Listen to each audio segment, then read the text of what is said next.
All right, so diving into a text as influential and important as the Quran, um, I have to admit, I'm a little nervous. Are you kind of nervous? Yeah, a little bit. It's a big topic to tackle. Yeah, we're aiming for like the heart of it, Yeah, what it really says, especially the stuff that might surprise us. absolutely. I think what's really important for us to establish right away is that for Muslims, the Quran isn't just some historical document. It's the living word of God Yeah. revealed to the Prophet Muhammad. So not just a book of like stories or rules even, but something with real spiritual weight. Exactly. What I think is really fascinating, and I was just glancing at these excerpts, is how much it emphasizes Allah's attributes. Yeah. Not just power, but mercy, forgiveness, even the sense of justice. Yeah, it's about understanding that while Allah is the ultimate authority, the creator of everything, there's this profound compassion woven into existence. That's something that resonates throughout the Quran. When we think about major religious texts, I think it's easy to get caught up in thinking one prophet, one message. Hmm. But I'm seeing mentions of Noah, Abraham, Moses, even Jesus.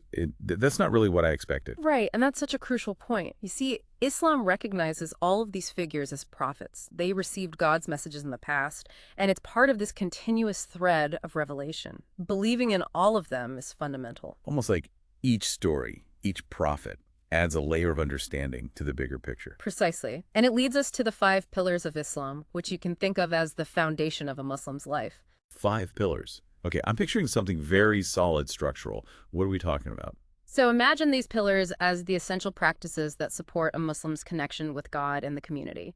We have Shahada, Salah, Saum, Zakat, and Hajj. Okay. The declaration of faith, prayer, fasting during Ramadan, charity, and the pilgrimage. Okay, so let's break those down, starting with the Declaration of Faith.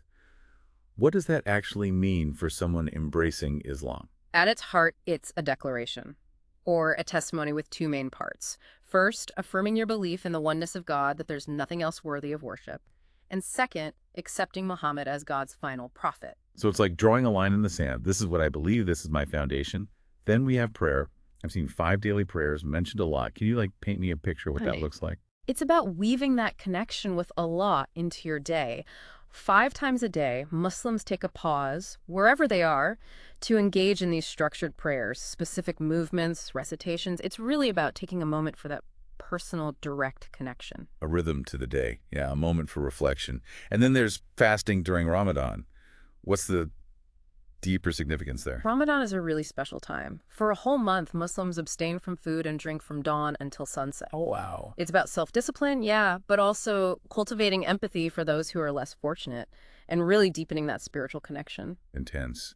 Are there exceptions to that, though? What about people who are sick, traveling, just can't fast for physical reasons? You've hit on a really important point. The Quran emphasizes compassion and understanding individual circumstances. If someone is ill, traveling, pregnant, breastfeeding, they're exempt. They can make up the fasts later, or in some cases, provide a meal for someone in need, offering a ransom.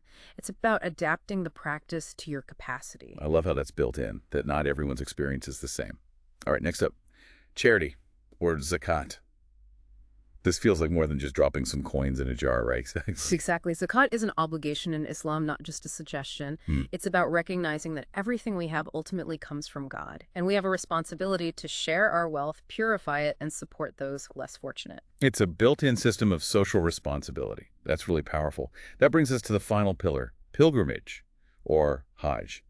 We're talking about the journey to Mecca. You got it. Hajj is a pilgrimage to Mecca, the holiest city in Islam. It's a once-in-a-lifetime obligation for every Muslim who is physically and financially able. What's amazing is that you have people from all walks of life, all backgrounds, coming together in this unified act of devotion. That imagery is incredible. So it's more than just ticking a box. It's about embodying that sense of unity. Exactly. And this emphasis on ethical conduct, on considering others, it goes way beyond just those 5 pillars. The Quran offers guidance on so many aspects of daily life, from how we conduct our family affairs to inheritance to simply treating others with respect. So it's like a blueprint for moral living, for building a just and compassionate society.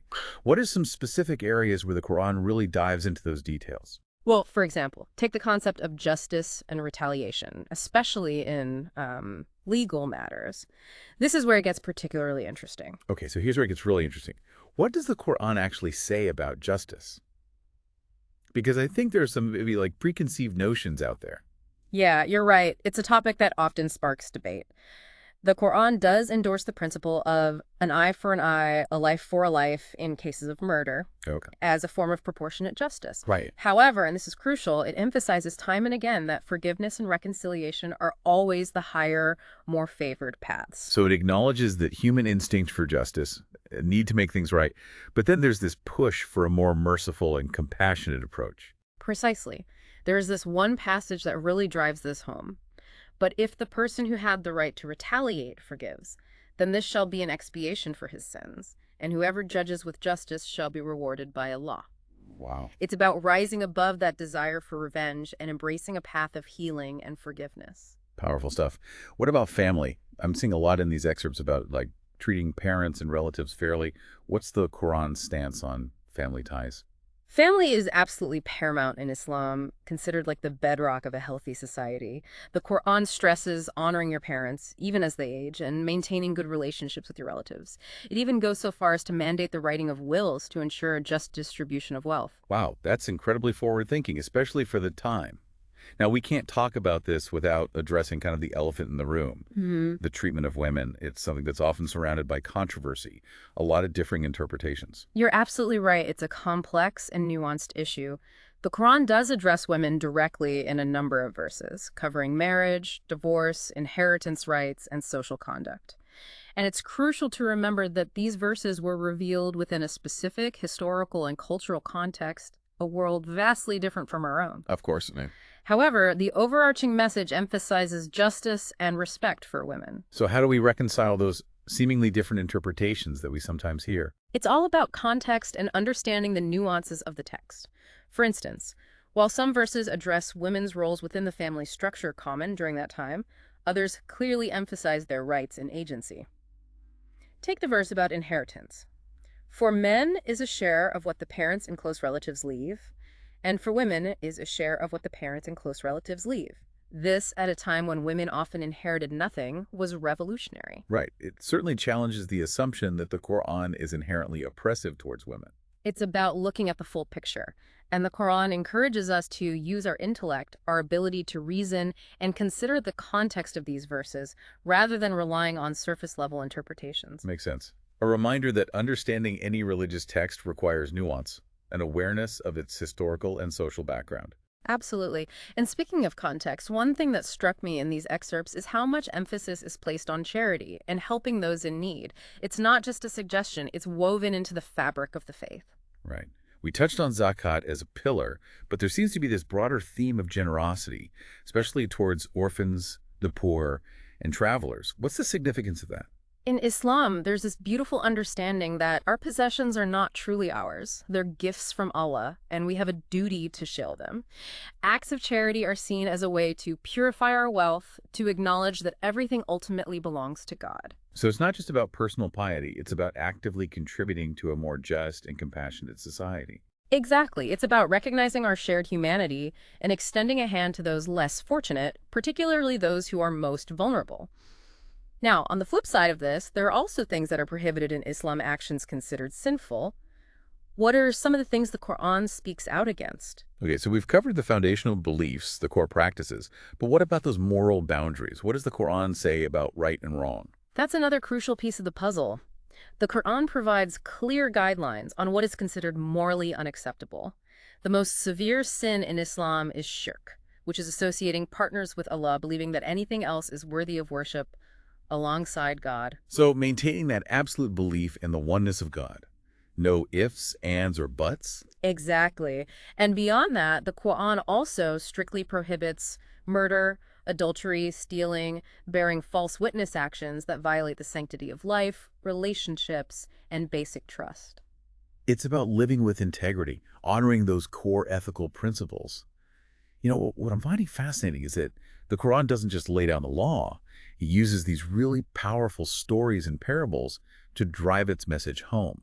Are there any examples from these excerpts that really jumped out at you? Oh, absolutely. Take the story of the people of the cave, for example. You have these young men who seek refuge in a cave to escape persecution for their faith, and Allah puts them to sleep for centuries. They wake up to find their entire society transformed, a testament to the power of faith and the passage of time. It's like a bit of chronic sci-fi, a reminder that things aren't always as they seem. What other stories kind of capture that sense of faith and divine intervention? Well, there's the classic tale of Moses and Pharaoh, a story about good versus evil, challenging authority, and ultimately about liberation.